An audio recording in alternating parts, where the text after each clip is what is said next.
Free speech is under assault because of a three-step argument made by the advocates and justifiers of violence. The first step is they say that the validity or invalidity of an argument can be judged solely by the ethnic, sexual, racial, or cultural identity of the person making the argument.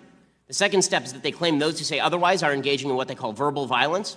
And the final step is they conclude that physical violence is sometimes justified in order to stop such verbal violence. So let's examine each of these three steps in turn. First, the philosophy of intersectionality. This philosophy now dominates college campuses as well as a large segment, unfortunately, of today's Democratic Party, and suggests that straight white Americans are inherently the beneficiaries of white privilege and therefore cannot speak on certain policies, since they have not experienced what it's like to be black or Hispanic or gay or transgender or a woman. This philosophy ranks the value of a view not based on the logic or merit of the view, but on the level of victimization in American society experienced by the person espousing the view. Therefore, if you're an LGBT black woman, your view of American society is automatically more valuable than that of a straight white male. The next step in the logic is obvious.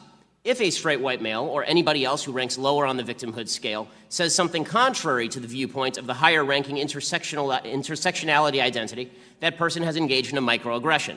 As NYU social psychologist Jonathan Haidt writes, microaggressions are small actions or word choices that seem on their face to have no malicious intent, but that are thought of as a kind of violence nonetheless.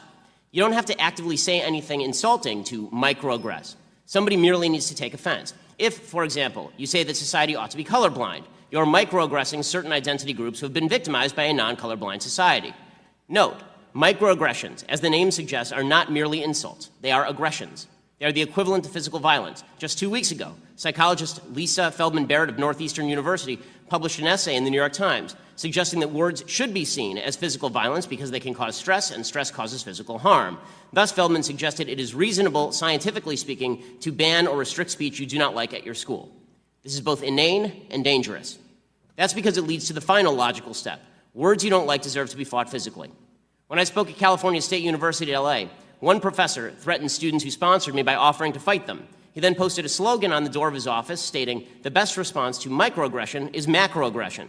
As Haidt writes, this is why the idea that speech is violence is so dangerous. It tells the members of a generation already beset by anxiety and depression that the world is a far more violent and threatening place than it really is. It tells them that words, ideas, speakers can literally kill them. Even worse, at a time of rapidly rising political polarization in the United States, it helps a small subset of that generation justify political violence. Indeed, protesters all too often engage in physically violent disruption when they believe their identity group is under verbal attack by someone, usually conservative but not always. Not only do some administrators look the other way, at Middlebury College, Cal State LA, Berkeley, Evergreen, actual crimes were committed and almost nobody has been arrested. But they actively forbid events from moving forward, creating a heckler's veto. The notion that if you are physically violent enough, you can get administrators to kowtow to you, to bow before you, by canceling an event you disagree with altogether. All of this destroys free speech. But just as importantly, it turns students into snowflakes, craven and pathetic, looking for an excuse to be offended so they can earn points in the intersectionality Olympics and then use those points as a club with which to beat opponents.